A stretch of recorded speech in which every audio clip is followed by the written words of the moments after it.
হাওড়াতে কদিন আগে দেখেছিলেন একটি সমাজ বিরোধী ছেলে ধর্মে ধর্মে দাঙ্গা লাগাবার জন্য পুরুষোত্তম রাম ঠাকুরের নামকে নিয়ে জোর করে দুজন শ্রমিককে বলানোর চেষ্টা করেছে, তাদেরকে মারধর করেছে।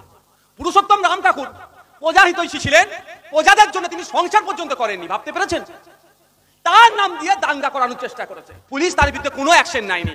আমাদের নেতৃত্বদের কাছে খবরটা আসে, আমাদের নেতৃত্বদের সাথে যোগাযোগ করলে আমাদের নেতৃত্বরা তার নাসির খানের নেতৃত্বে লোকাল হসপিটালে গিয়ে মেডিকেল রিপোর্ট বানিয়ে লোকাল থানাতে গিয়ে অভিযোগ দায়ের করার ফলে গ্রেফতার হয় ছেলেটি।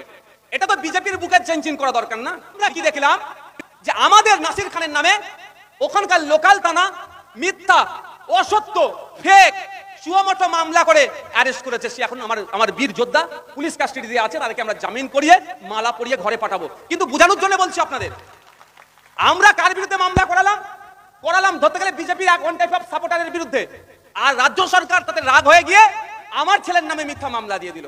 ওই জন্য বলছি আমার কথাটাতে যদি একটু অসত্য বেরিয়ে যায়, বিজেপি না যতটা আমাকে আক্রমণ করবে, বিজেপি ঠিক জায়গায় দেবে, আমার মানে ধরতে পারবেন না এমন জায়গায় দিয়ে দেবে, বোঝানোর জন্য বলছি। কিন্তু তার থেকে বেশি তৃণমূল আগে উঠে যাবে, সুযোগ পেয়ে গেছি মামলা দিয়ে দেবে। যদিও সুযোগ আমি দিই না, আমার কাছে সুযোগ পাবে না, তারপরেও বলছি।